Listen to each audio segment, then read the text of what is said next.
Hello viewers, আসসালামু আলাইকুম। কেমন আছেন সবাই? আশা করি সবাই অনেক ভালো আছেন। আল্লাহর রহমত এবং আপনাদের দোয়ায় আমিও ভালো আছি। বন্ধুরা, আজকে আমি দেখাবো Adobe Photoshop CC 2020 সফটওয়্যারের সাহায্যে কোনো ছবির ব্যাকগ্রাউন্ড কিভাবে রিমুভ করবেন এবং একই সাথে ছবির ব্যাকগ্রাউন্ড কিভাবে চেঞ্জ করবেন সেই বিষয়। আজকের ভিডিওটি প্রথম থেকে শেষ পর্যন্ত দেখলে আপনারা এই কাজটি শিখতে পারবেন। কথা না বাড়িয়ে শুরু করছি আজকের টিউটোরিয়াল। কাজটা আমি কিভাবে করেছি প্রথম থেকে দেখাচ্ছি। ফাইলটা ক্লোজ করে দিচ্ছি।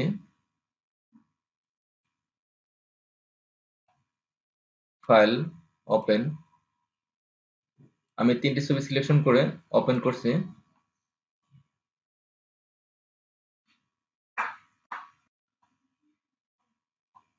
প্রথমে আমি এই ছবিতে আসলাম।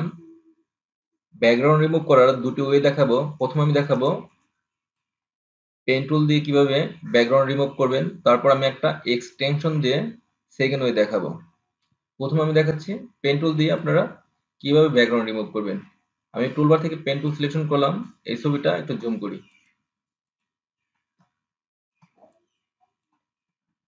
এখানে একটি ক্লিক করলাম, তারপর এখানে একটি ক্লিক করি।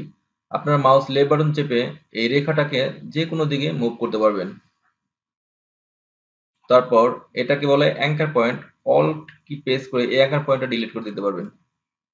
স্পেস বার চেপে ফাইলটা যে কোনো দিকে আপনারা মুভ করতে পারবেন, ডানে বামে উপরে নিচে সব দিকে মুভ করতে পারবেন।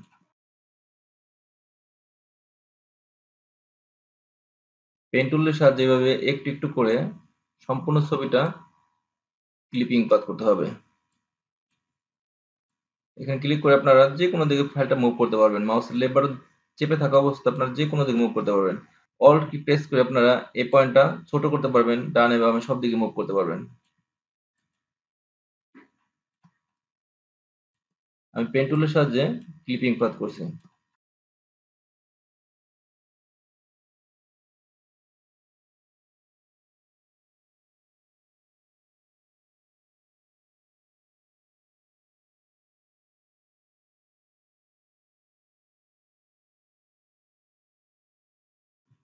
আউটসাইড ক্লিপিং পাথ করা হয়ে গেল। আমি এখন ইনসাইড ক্লিপিং পাথ করব।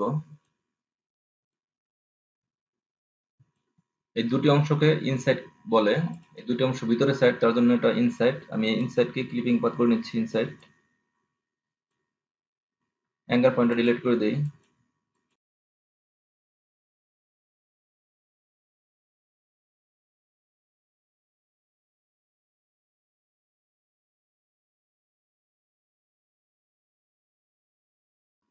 বাম পাশ হয়ে গেল। আমি এখন এই ডান পাশের ক্লিপিং পাথ করব।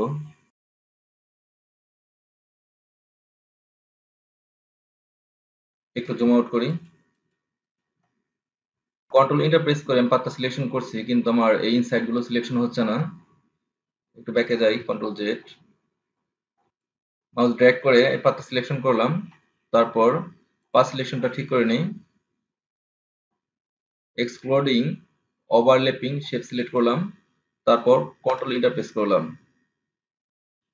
পাথটা আমার সম্পূর্ণ সিলেক্ট হয়ে গেল। কিবোর্ড থেকে শর্টকাট কন্ট্রোল জে প্রেস করলাম। বন্ধুরা দেখতে পাচ্ছেন লেয়ার 1 ক্রিয়েট হয়েছে। আমি ব্যাকগ্রাউন্ডটা হাইড করে দেই। দেখতে পাচ্ছেন আমার ব্যাকগ্রাউন্ডটা অলরেডি ডিলিট হয়ে গেছে। পেন টুল দিয়ে ব্যাকগ্রাউন্ড রিমুভ করার একটা ওয়ে দেখালাম। এখন আমি দেখাবো Adobe Photoshop CC 2021 সফটওয়্যারে একটা এক্সটেনশন অ্যাড হয়েছে, যে এক্সটেনশনের মাধ্যমে আপনারা এক ক্লিকে ব্যাকগ্রাউন্ড রিমুভ করতে পারবেন। আমি লেয়ার 1 ডিলিট করে দিই। ব্যাকগ্রাউন্ড রিমুভ করার এর চাইতে সহজ কোনো ওয়ে নেই। আমি এখন যে ওয়েটা দেখাবো। হেল্পে ক্লিক করবেন, তারপর ফটোশপ হেল্প,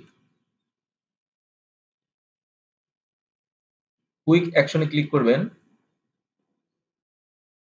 তারপর রিমুভ ব্যাকগ্রাউন্ডে ক্লিক করবেন,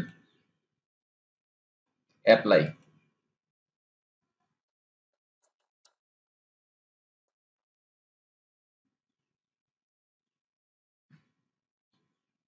এখান থেকে ক্লোজ করে দেই। ব্যাকগ্রাউন্ডটা আমার রিমুভ হয়ে গেছে, দেখতে পাচ্ছেন অতি সহজে। এখন আমি এই মেয়ের ছবিটির পিছনে একটা ব্যাকগ্রাউন্ড দিব। আমি এই ব্যাকগ্রাউন্ডটি রিপ্লেস করব। তার জন্য মুভ টুল সিলেকশন করলাম, মাউস ড্র্যাগ করে এই ছবিটা অর্থাৎ এই ব্যাকগ্রাউন্ডটা এখানে নিয়ে ছেড়ে দিলাম। তারপর লেয়ার 1 মাউস ড্র্যাগ করে লেয়ার 0 নিচে আনলাম। একটু জুম আউট করি, কন্ট্রোল টি প্রেস করলাম, একটু বড় করে দিই ব্যাকগ্রাউন্ডটা। ওকে, আমি আরেকটা ব্যাকগ্রাউন্ড দিয়ে দেখব। আমি এই ব্যাকগ্রাউন্ডটা মাউস ড্র্যাগ করে এখানে এনে ছেড়ে দিলাম, তারপর একটু নিচের দিকে নামিয়ে আনি, একটু জুম করি। বন্ধুরা দেখতে পেলেন কত সহজে এবং শর্টকাটে একটা ছবির ব্যাকগ্রাউন্ড রিমুভ করলাম এবং ছবির ব্যাকগ্রাউন্ড চেঞ্জ করলাম। আমার এই ভিডিওটি যদি আপনাদের ভালো লেগে থাকে ভিডিওতে একটি লাইক দিবেন, আর আপনি যদি আমার চ্যানেলে নতুন হয়ে থাকেন আমার চ্যানেলটি সাবস্ক্রাইব করে পাশে থাকবেন। কথা হবে নেক্সট টিউটোরিয়ালে। আল্লাহ হাফেজ।